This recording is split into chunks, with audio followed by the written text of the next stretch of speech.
Sí, ¿qué tal? Muy buenas tardes con todos. Efectivamente, la disculpa del caso, teniendo en cuenta este inconveniente que no teníamos realmente nadie que había previsto, ¿no?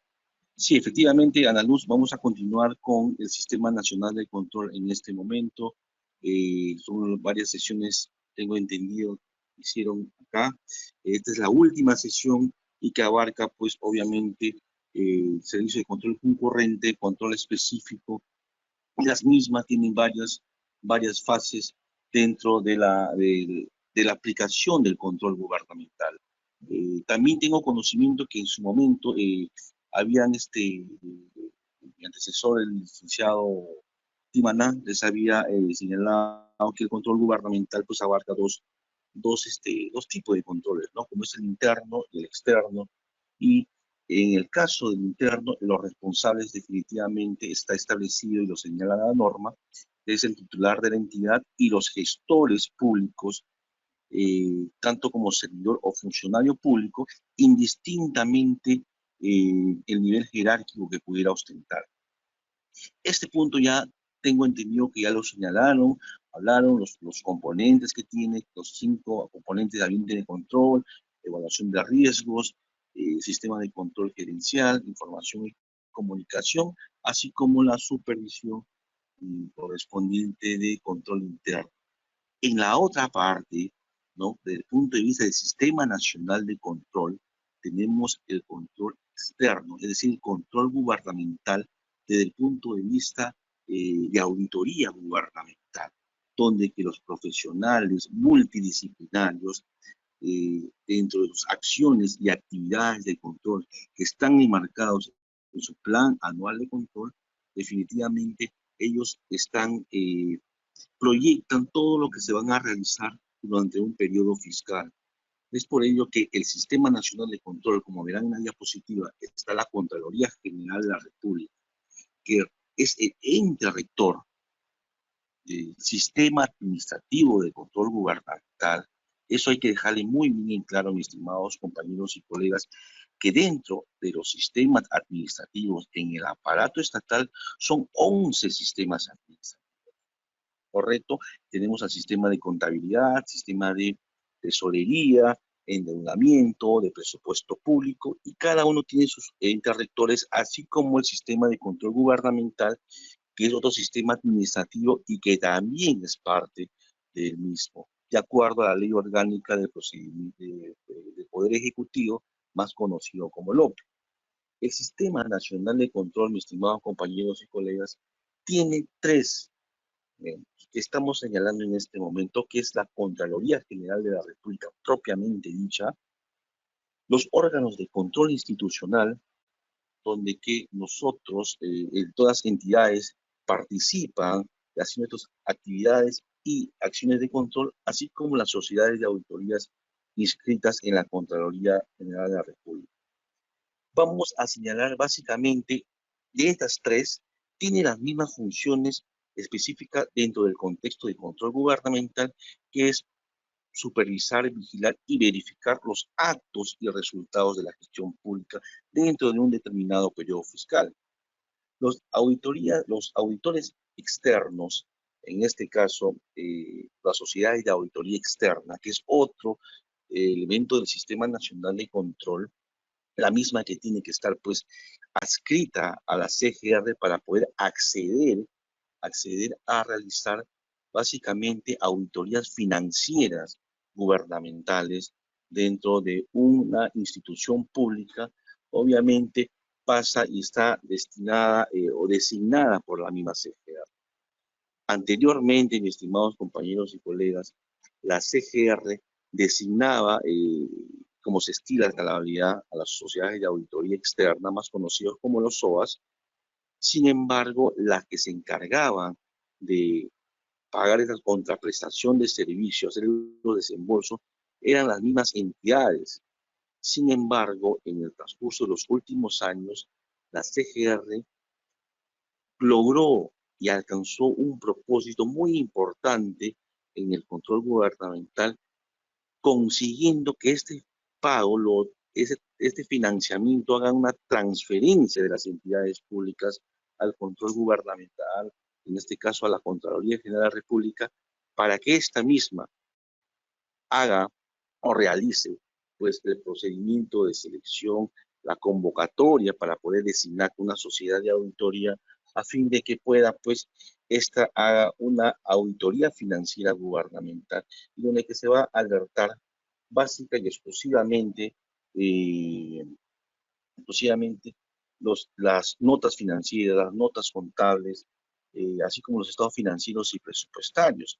Las mismas que están pues establecidas en el artículo 6 de la ley 27785.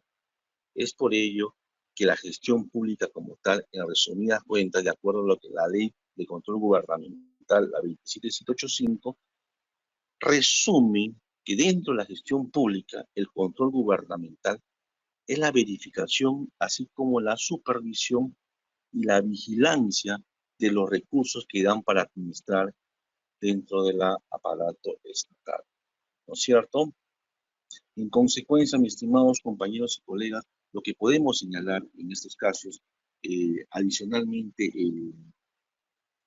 eh, hay otro órgano de control denominado el órgano de control institucional, donde que están en todas las entidades públicas, tanto como el gobierno nacional, regional o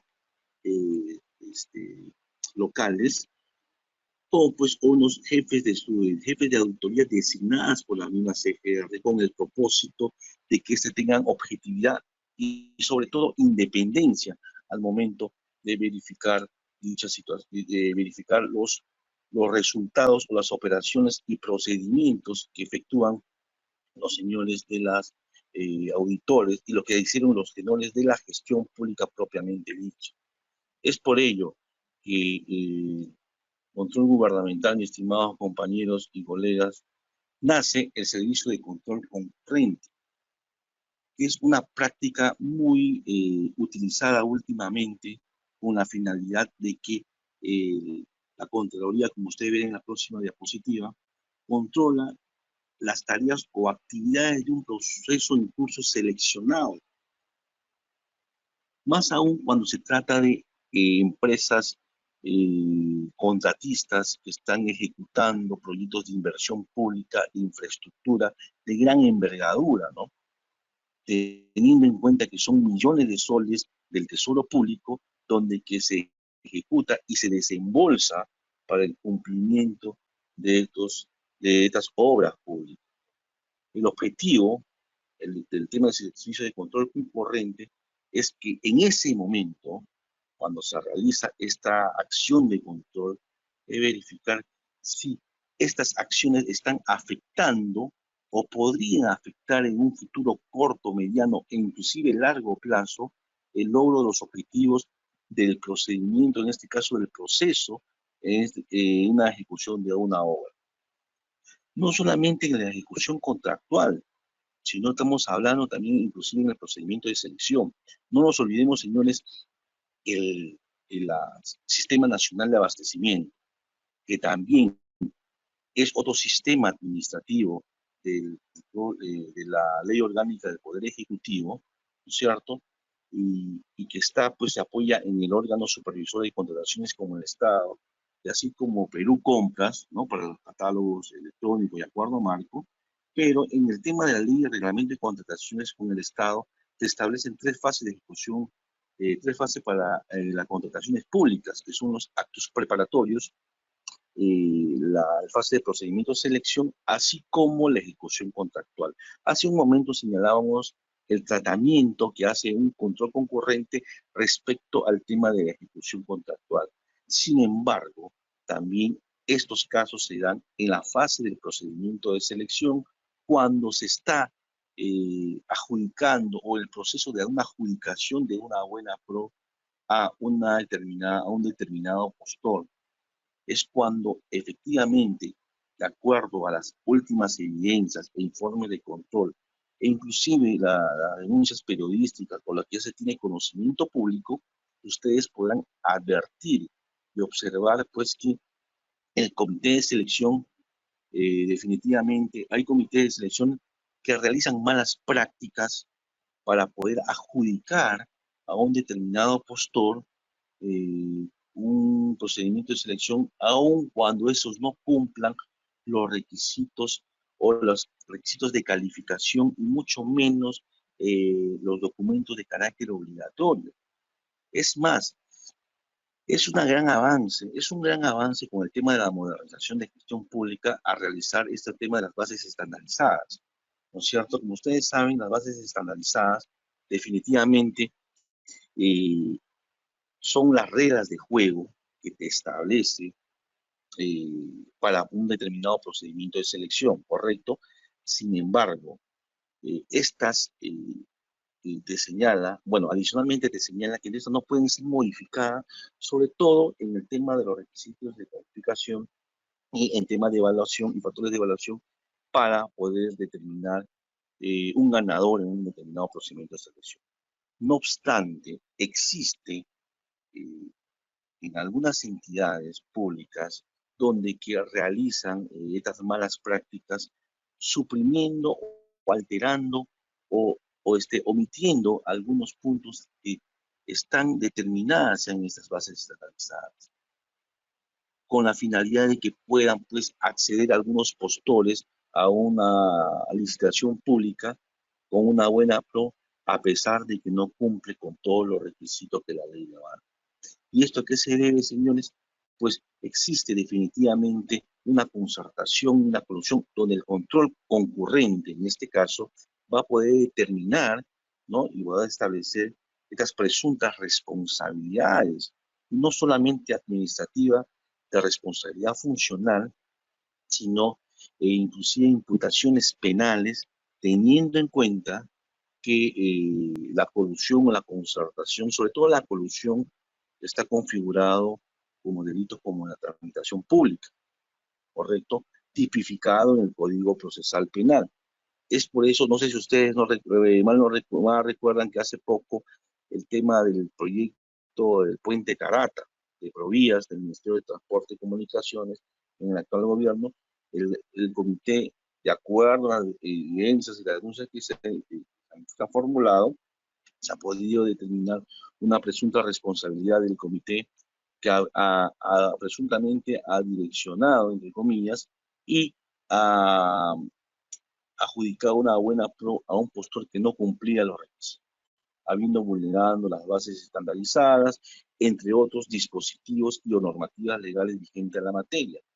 Es por ello que el control concurrente tiene un obligatorio cumplimiento no solamente en los órganos de control institucional, sino también en las SOAS, así como la Contraloría General de la República propiamente dicha, y en todas las entidades sujetas al ámbito del Sistema Nacional de Control, a efecto de que ésta pues sea expeditivo, oportuno, proactivo y preventivo.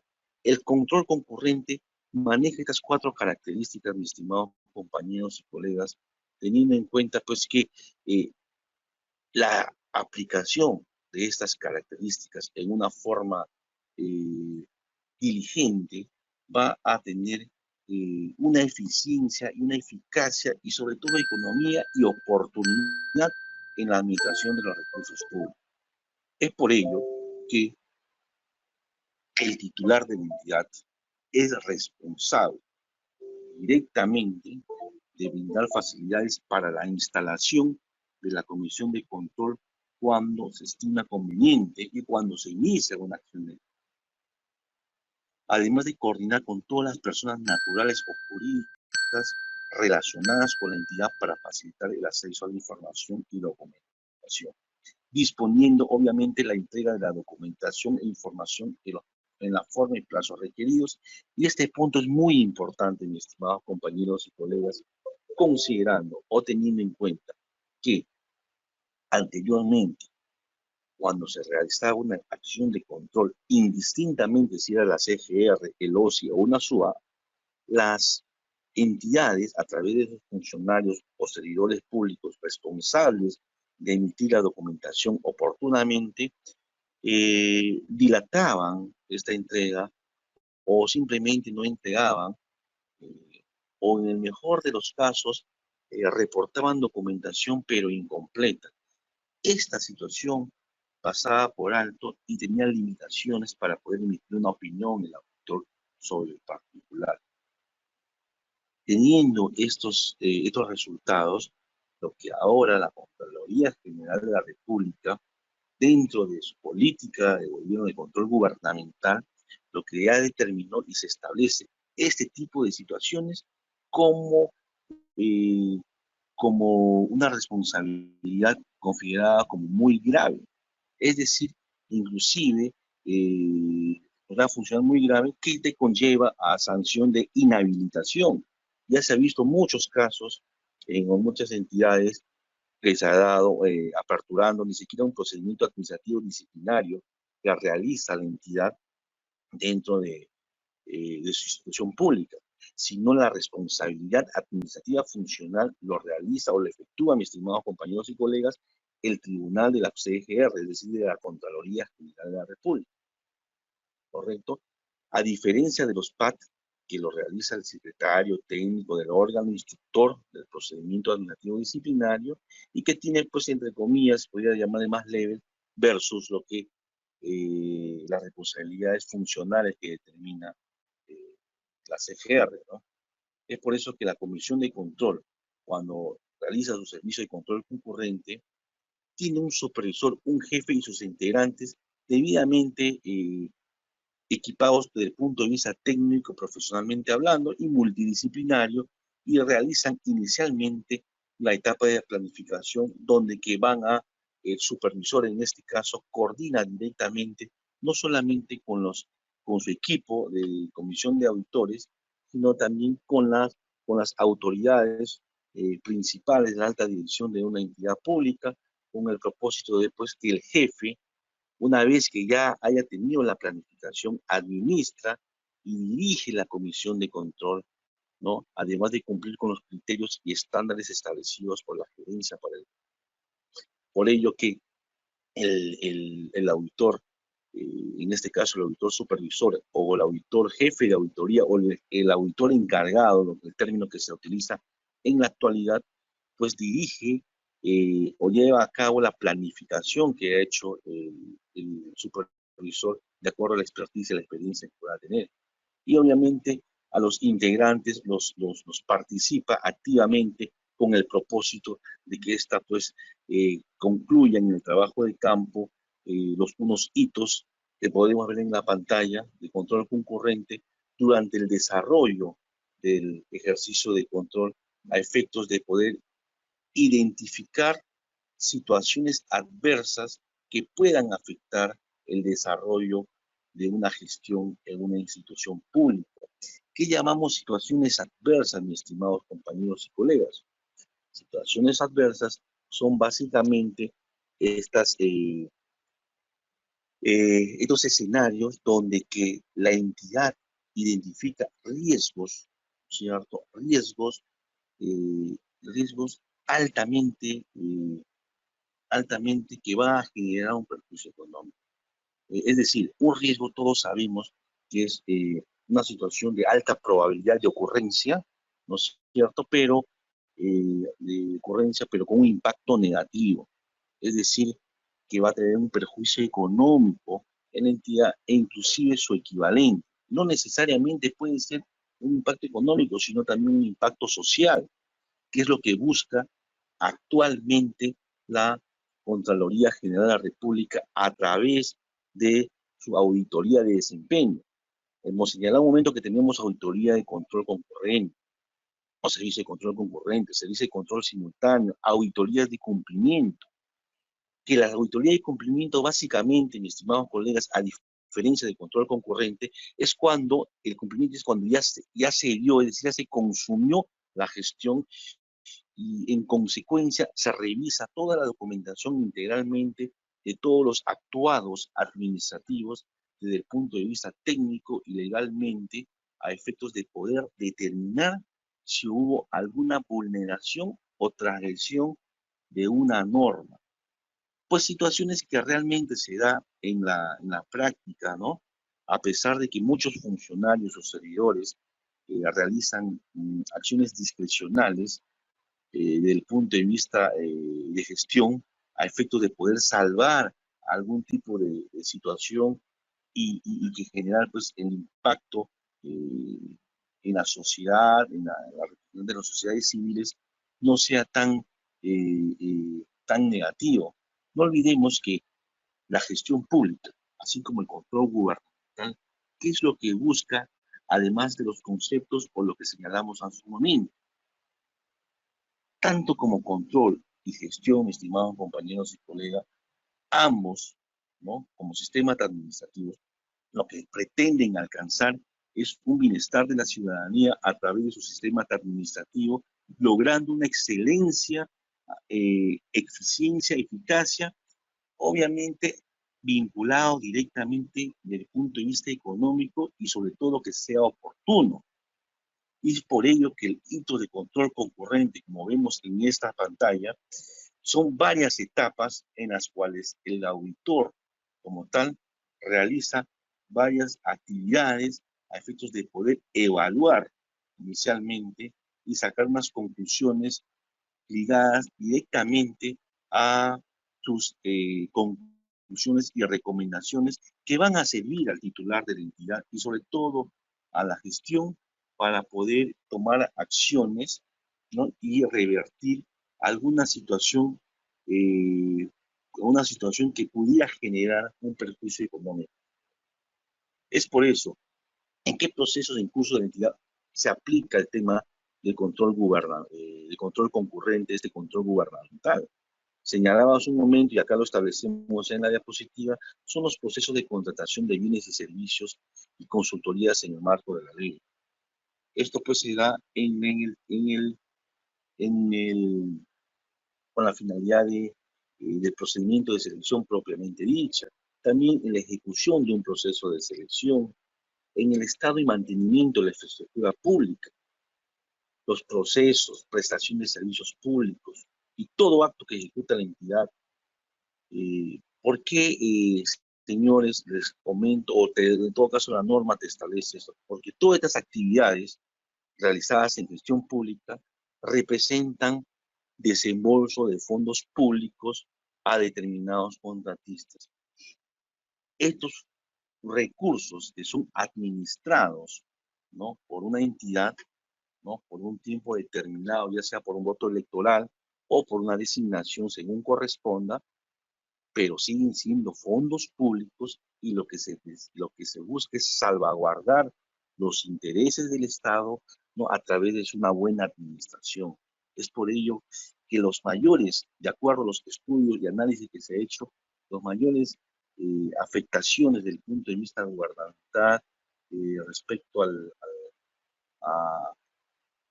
al Estado se ha hecho con los procedimientos de selección que son normalmente el talón de Aquiles en toda entidad pública, ¿no?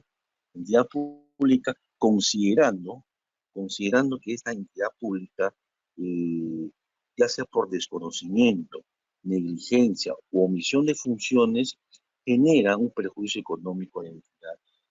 Y más aún se agrava la situación cuando es por beneficio propio de terceros e inclusive tratando de trabajar de una forma coordinada y organizacionada y con el propósito de explotar a la nación. Es por eso que el control concurrente frente a las decisiones discrecionales, ¿no? La 30506 te establece que los servidores responsables de tomar decisiones que implican el ejercicio de discrecionalidad se sujetarán a lo dispuesto en la cuarta disposición complementaria final de la ley y amplía las facultades en el proceso para sancionar en materia de responsabilidad administrativa funcional. ¿Esto qué quiere decir?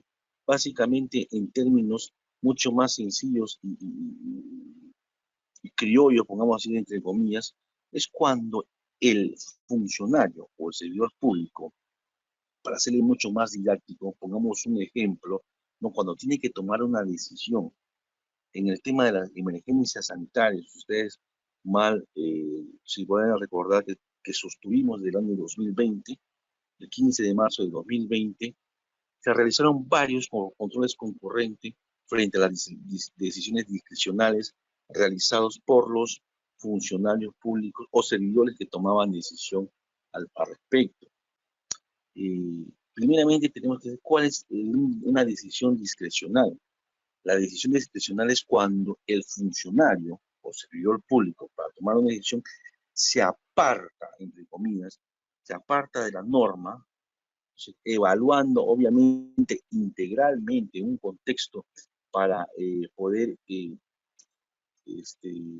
evidenciar y sobre todo un análisis de principio de costo-beneficio, ¿no es cierto? Costo-beneficio, pero priorizando el beneficio de la ciudadanía, es decir, consiguiendo y alcanzando la finalidad pública, materia o razón de nuestra existencia realmente en la institución que nosotros podemos laborar indistintamente el nivel jerárquico que podamos ostentar, ya sea como auditores, fiscalizadores, controladores o como gestores públicos. Es por eso que el proceso de control concurrente, mis estimados compañeros y colegas, hace una previa planificación, una correcta ejecución, así como la elaboración y comunicación del informe dirigido al titular de la entidad a efectos de, pues, transmitir y comunicar las situaciones adversas que pudiera haber encontrado en su desarrollo de actividades de acción de control. En la etapa de planificación ya señalamos en su momento, pero es muy necesario indicar o señalar que dentro de esta planificación de control concurrente, primeramente se tiene que acreditar el equipo de auditoría, ¿no es cierto?, designado por la CGR, obviamente, instalarse dentro de la institución, y para eso tiene que dar todas las facilidades el titular de la entidad o el funcionario que haya sido designado o delegado para esta actividad, y posterior o inmediatamente elabora el plan, es decir, la planificación que va a realizar el control concurrente, y la misma está aprobada, pues, por quienes correspondan, en este caso el supervisor. Acá vemos la etapa de la planificación, como es cuando se instalan, obviamente, como cuando se acreditan, elaboran el plan de control concurrente, y donde el supervisor y jefe de comisión suscriben el plan, ¿correcto? Contemplan todos los hitos de control, considerando la información que la entidad nos pueda proporcionar o de otras fuentes respecto al proceso incluso en materia de control. Adicionalmente tenemos los objetivos, el alcance. Esta es una estructura, básicamente, lo que estamos viendo acá, mis estimados compañeros y colegas, inclusive el programa, el cuadro, los objetivos, y es una estructura que la misma directiva de control concurrente te establece al respecto, ¿no? Inclusive en la etapa de la ejecución de control concurrente, acá sí, en la etapa de la ejecución, que la aplicación de procedimientos también están establecidos ya dentro de un programa de trabajo de auditoría. Sin embargo, el expertise o la experiencia que tiene el equipo de la comisión auditora, pues en el trabajo de campo, es donde que va a primar y va a priorizar esta situación, a efectos de que van a aplicar los procedimientos con el propósito de obtener y evaluar evidencias si efectivamente se está actuando de forma correcta en la entidad, o en todo caso se está haciendo de una manera contraria. Es por ello que la evidencia propiamente dicha contendrá toda la información que acredite, ¿no? Que acredite todo lo actuado en una acción de control, ¿no? Todo lo que una acción de control, y que va, pues, dentro de los papeles de trabajo, ¿no?, que va a sustentar el informe, y esta tiene que ser debidamente suficiente y apropiado. La misma debe venir de una oficina competente y relevante. ¿Qué significa competente y relevante, mis estimados compañeros y colegas? Que la información que está analizada, eh, eh, evaluada, tiene que venir, pues, de la unidad orgánica o del órgano que lo genera o que es competencia, ¿no? Por ejemplo, los estados financieros tiene que haber emitido el Departamento de Contabilidad y Administración, ¿no? No te va a emitir un órgano de línea como Gerencia de Desarrollo Social o de Infraestructura. Y en esa situación, pues, la evidencia no es suficiente, mucho menos competente, más aún no sería relevante. Por eso que las técnicas de obtención de evidencia, cuando lo realiza la comisión de auditoría, supervisado, ¿no?, por el auditor con mayor experiencia y seguido por el jefe, ¿no?, del control gubernamental, clasifica desde el punto de vista físico, documental, testimonial, con el propósito de hacer un análisis real dentro del contexto y sacar sus propias conclusiones y poder emitir un informe totalmente objetivo e independiente que va a contribuir, sobre todo, coadyuvar a la gestión pública a través de este documento denominado informe de control concurrente. Asimismo van a llegar y van a tener recomendaciones por el particular, y posteriormente a esas recomendaciones, mis estimados compañeros y colegas, se va a conseguir inclusive también adoptar medidas correctivas oportunamente a través de los funcionarios o servidores públicos, con el propósito de contar, pues, con una mayor efectividad, eficiencia, economía y oportunidad en la gestión pública. Asimismo, van a revisar acciones correctivas de hitos anteriores si efectivamente estas se han cumplido. Caso contrario, también se informará con el propósito de recomendar esta situación y se tomen también medidas al respecto. Estas medidas que son denominadas acciones correctivas de hitos anteriores. Acciones correctivas a efectos de poder revertir la situación oportunamente en mejora de la institución. Esta va a ser un efecto multiplicador en la ciudadanía dentro de su jurisdicción o su provincia o su región, si es un gobierno regional o un gobierno local respectivamente. Es por ello cuando elaboran y comunican su informe, mis estimados compañeros y colegas, son estos puntos a tratar muy importantes, es decir, donde se identifican las situaciones adversas y todos sus elementos que contribuyen para calificarle como tal. Posteriormente se elabora el informe del control, ¿no es cierto? Esta hace un control de calidad de informe de control, supervisión, y el jefe o el autor encargado aprueba, le remiten el informe de control. ¿A quién le remiten, señores? Al titular de la entidad. Si es un gobierno local o una municipalidad, pues será al alcalde, y si es un gobierno regional, es al gobernador regional. Bueno, señalamos básicamente la identificación de situaciones adversas, son básicamente estas que están acá señaladas, y lo que la directiva también te indica, que es identificar un riesgo, ¿no? Un riesgo a efectos de poder cuantificarlo y tener capacidad de respuesta en el caso del CD. Y no solamente exceso, también inclusive administrar ese riesgo. No olvidemos, mis estimados compañeros y colegas, que el riesgo no se elimina. Lo máximo que se puede es minimizar el riesgo, administrar el riesgo y tener capacidad de respuesta en el caso que se dé. O también hay otro caso de trasladar el riesgo a terceros para que lo administren. No obstante, estos riesgos no se van a eliminar, y también denominados riesgos inherentes. ¿Y por qué se utilizan esos términos de riesgo inherente? Pues porque estas van a estar siempre, día a día y cotidianamente, de acuerdo a la naturaleza y actividades de cualquier entidad a nivel nacional, indistintamente el sector que sea o dónde está orientado la institución pública. Es por eso que con la elaboración y comunicación de un informe va a permitir que el proceso de la gestión pública de una entidad, pues, no afecte, ¿no?, ni en el momento ni posteriormente, adoptando estas medidas correctivas oportunamente para poder tener que las situaciones adversas que han sido identificadas no tengan ningún tipo de repercusión negativa de nuestra entidad.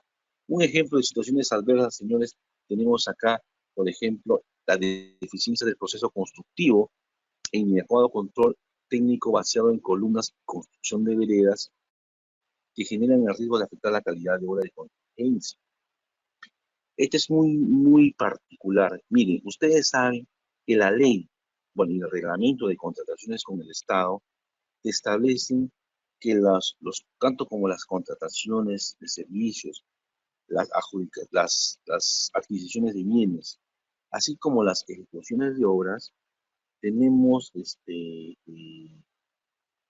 los actos preparatorios, las fases de procedimiento de selección y la ejecución contractual propiamente dicha, pero dentro de esa, para culminar el tema, tenemos pues que darle la conformidad del pago, ¿no? La conformidad del servicio, la conformidad de la obra, en este caso de la obra, ¿no? Y se le hace el desembolso correspondiente.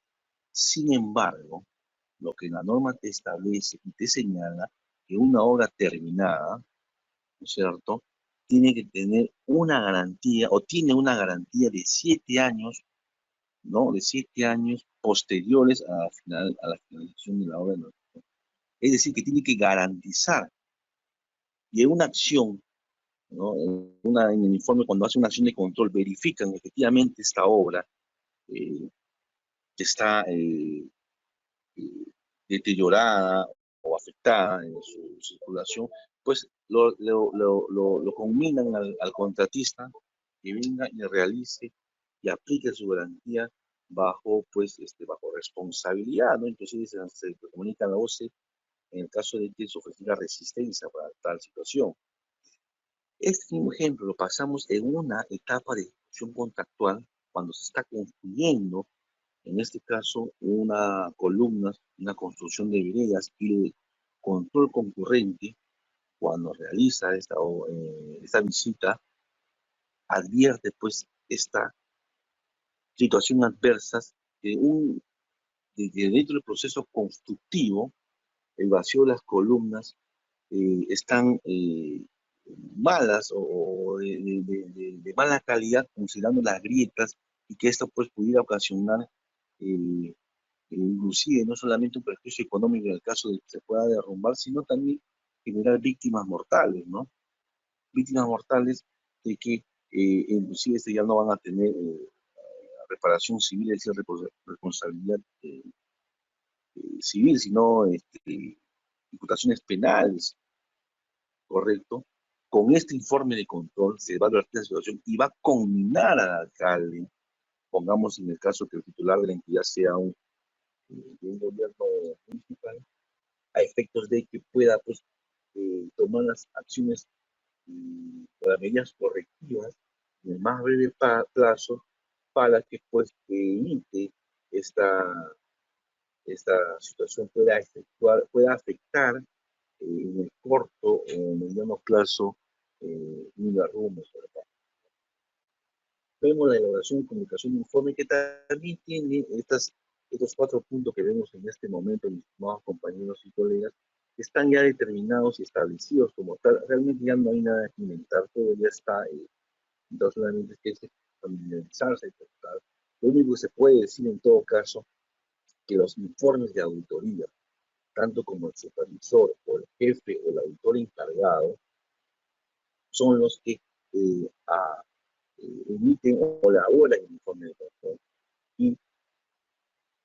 Y la Contraloría General de la República tiene que aprobar este informe, es decir, el control de calidad, ¿no? Aprobado por la Unión Orgánica a cargo del control concurrente de acuerdo a las disciplinas internas establecidas dentro de la CGA, así como otros órganos del sistema que es aprobado por el jefe de OSI o el socio que corresponde a la sociedad de autor. No se olviden, señores, mis estimados colegas, ¿cuántos sistemas nacional de control existe en el Perú? Son 3, la CGR, las famosas OSI y las designadas sociedades de auditoría más conocidas, como son adscritas a la CGR. Estos 3 órganos del Sistema Nacional de Control pertenecen también, obviamente, a los sistemas administrativos de control gubernamental que reiterada y distintivamente venimos señalando desde el inicio de la sesión. ¿Por qué lo siempre soy reiterativo en estos temas del Sistema Nacional de Control?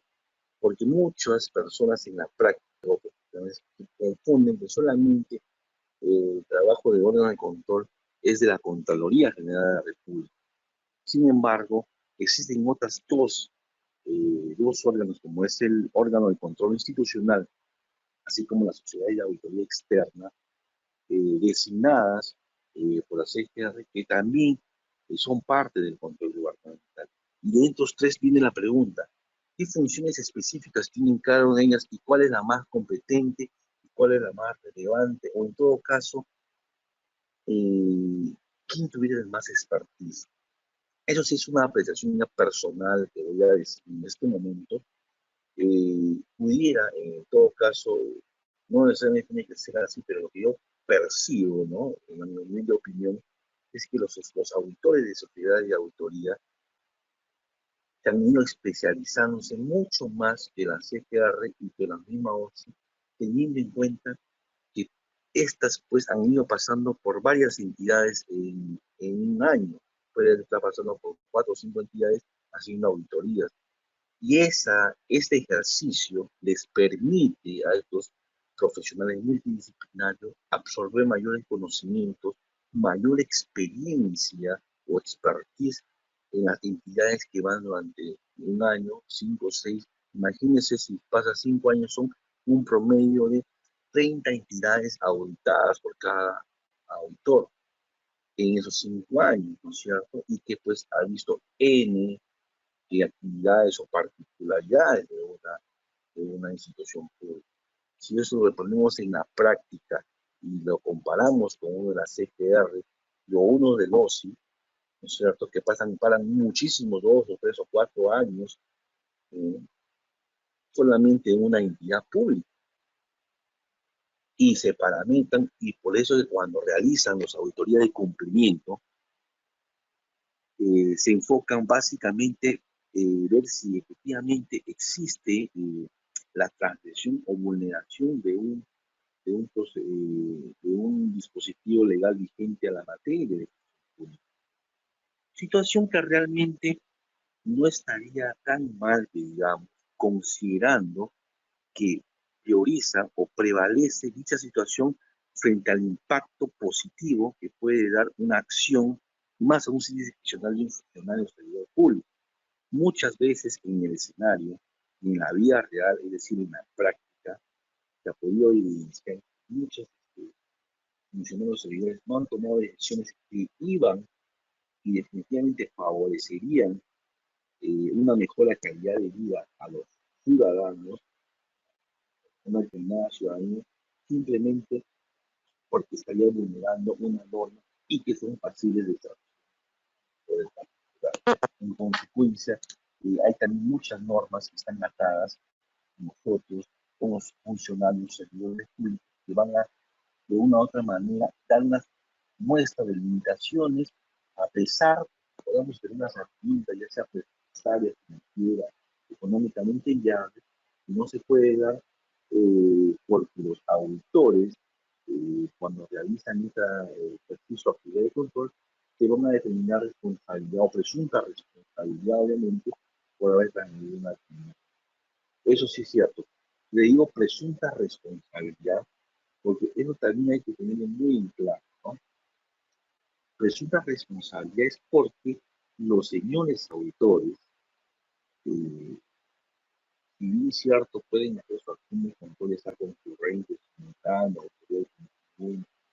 posterior, eh, no necesariamente, pues, desde cuando lo utilizan, y lo que ellos tratan de evidenciar sea cierto. ¿Por qué me permito señalar este tema? Es porque definitivamente hay muchos informes de control que, por no seguir las directivas o tratamientos, sobre todo los principios que tiene el control gubernamental, ¿no es cierto? Control gubernamental donde que de una u otra manera tratan de determinar presunta responsabilidad a diestra y siniestra. Y de eso definitivamente ahora, en la actualidad, no se trata de la auditoría gubernamental se concentre o esté dentro de este contexto. Porque eso que en una elaboración de un informe de control, mis estimados compañeros y colegas, y la documentación debe ser realizada o actualizada, tiene que estar marcado básicamente a la eficiencia y a la eficacia, es decir, al impacto que realmente ha generado el resultado positivo en una determinada jurisdicción.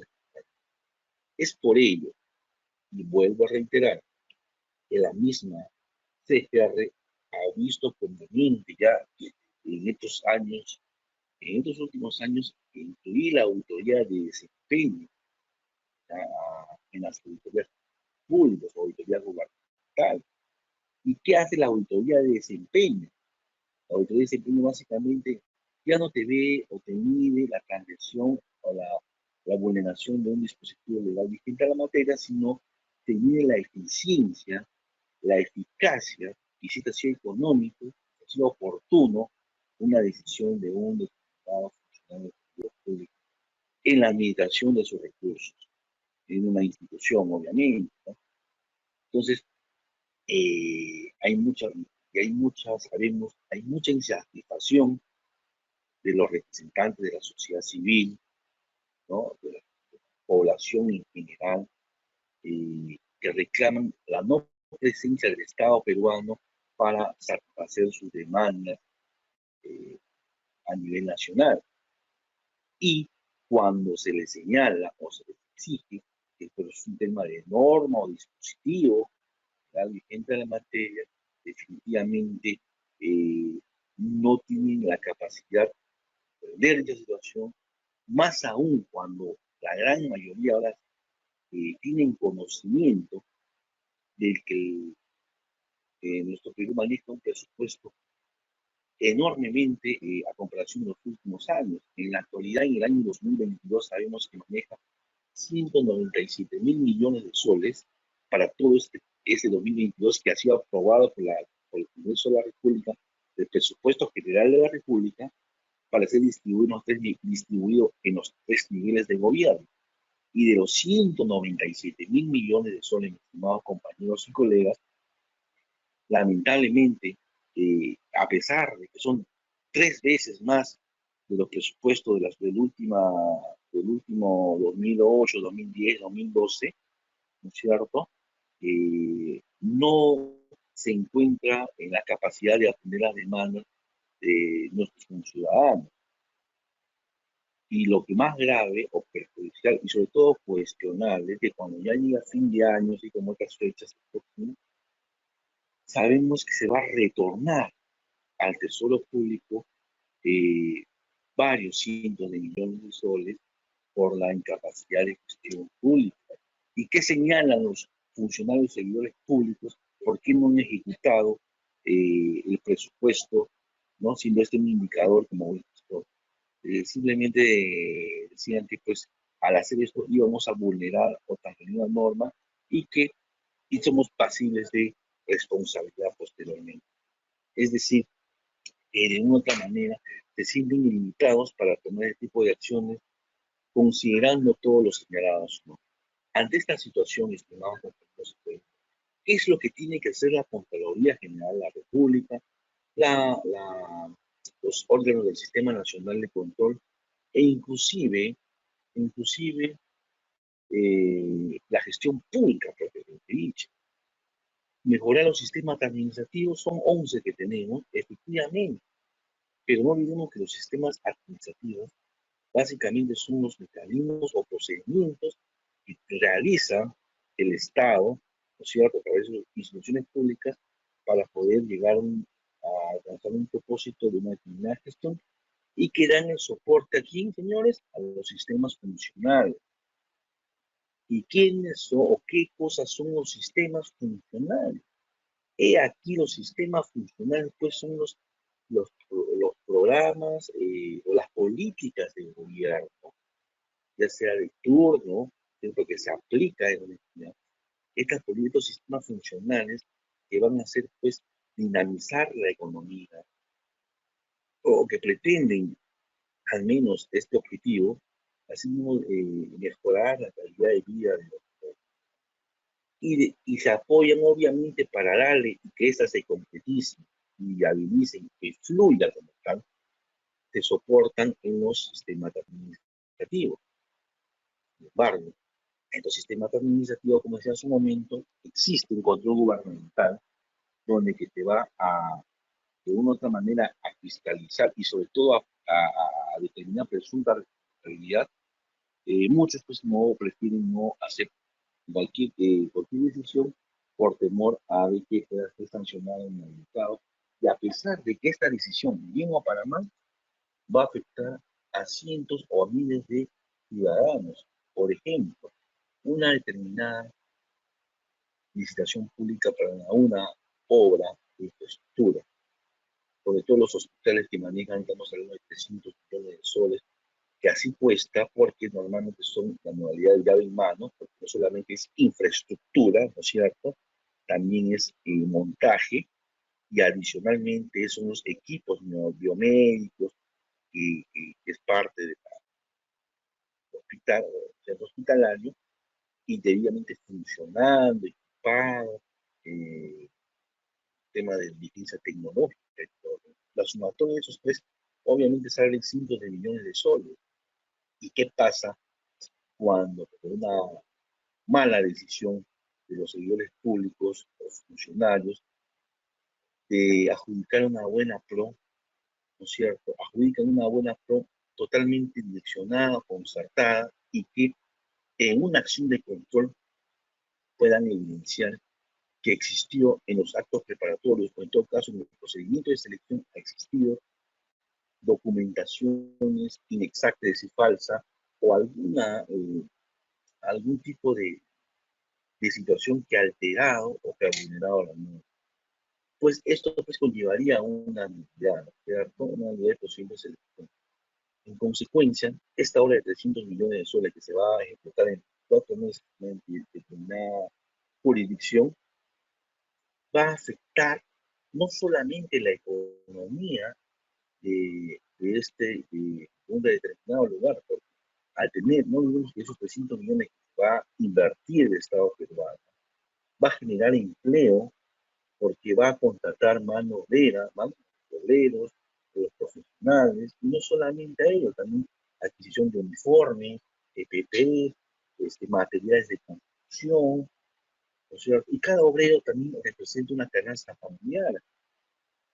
Es decir, si hacemos un efecto multiplicador, va a dinamizar la economía y, sin embargo, cuando esta será una nulidad, el proceso de selección quiere decir que definitivamente no se va a paralizar o suspender la obra.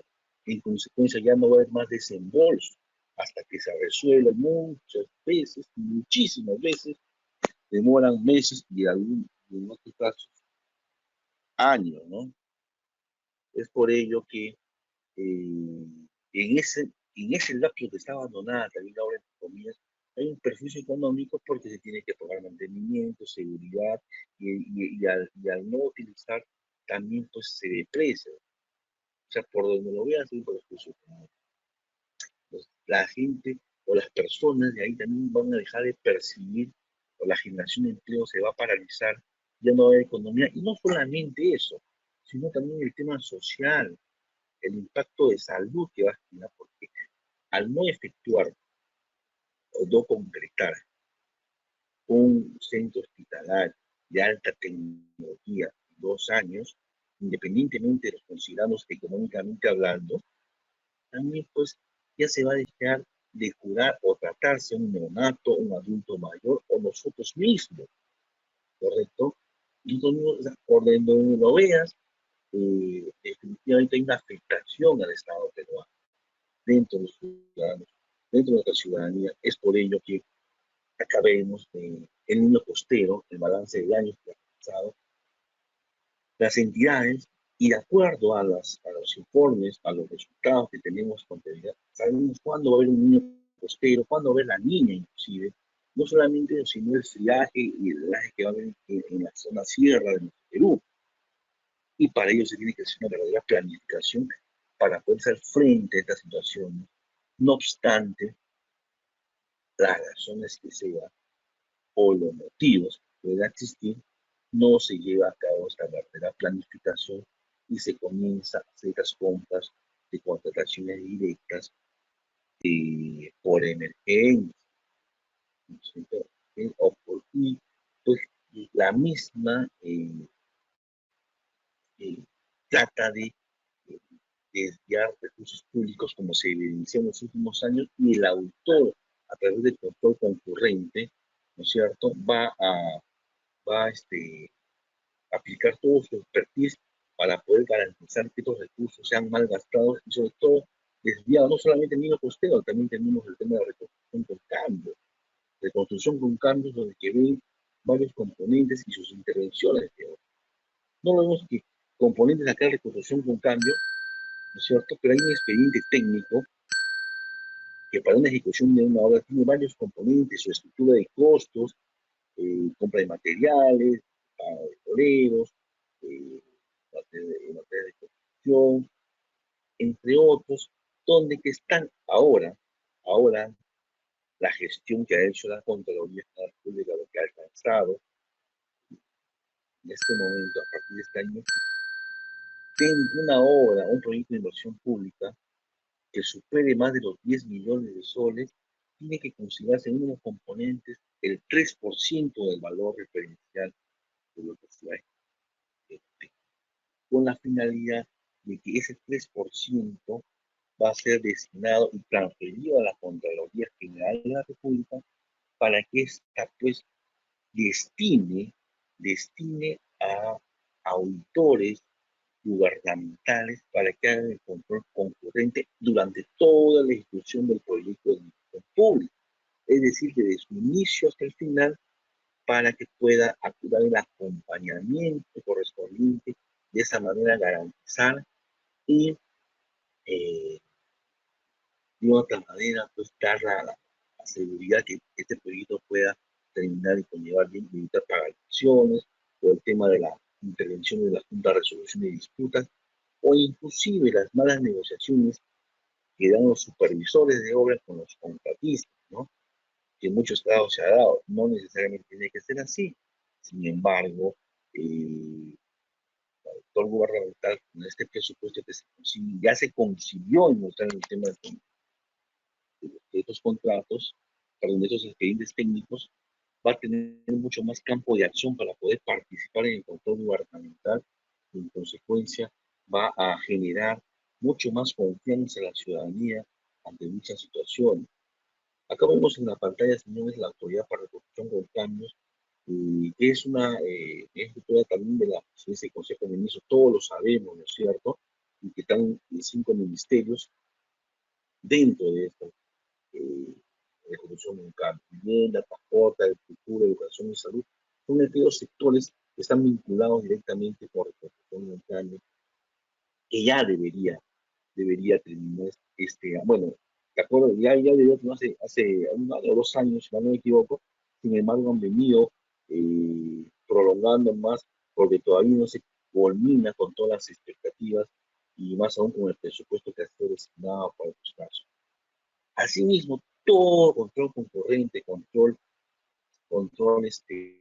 simultáneo, así, además de las auditorías de cumplimiento, ahora creo las autoridades internas o auditoría financiera gubernamental, que también de una otra manera son pues las que regulan o controlan, supervisan las cuentas, ¿no? Y verifican pues que estas sean administradas de una forma correcta. Sin embargo, estas también rinden cuentas. Aquí no rinde cuentas a la Congreso de la República, ¿cierto? Primeramente, no olvidemos que la rendición de cuentas, mis estimados compañeros, en la práctica es básicamente, así como por ejemplo en la gestión pública, ¿no? En la gestión pública, todos los gestores, un mecanismo de control es la rendición de cuentas. Ustedes habrán escuchado, creo que todos acá, la rendición de cuenta del presupuesto participativo, por ejemplo. El presupuesto participativo, que es un instrumento de gestión, ¿no es cierto?, del sistema administrativo del presupuesto público, donde está vinculado directamente a los gobiernos locales y gobiernos regionales, más no al gobierno nacional. ¿Y esto a qué se debe? Pues hay un presupuesto que está determinado dentro de su presupuesto institucional de apertura, otro instrumento de gestión del presupuesto público, para que pues esta, las autoridades electas a través de sus funcionarios públicos o servidores realicen compromisos con los representantes de las sociedades civiles en una determinada región o una provincia, obviamente con los recursos. Si bien es cierto, este recurso, este presupuesto participativo, por varios millones que puedan ser, también es limitado comparando con todas las necesidades que pueda tener una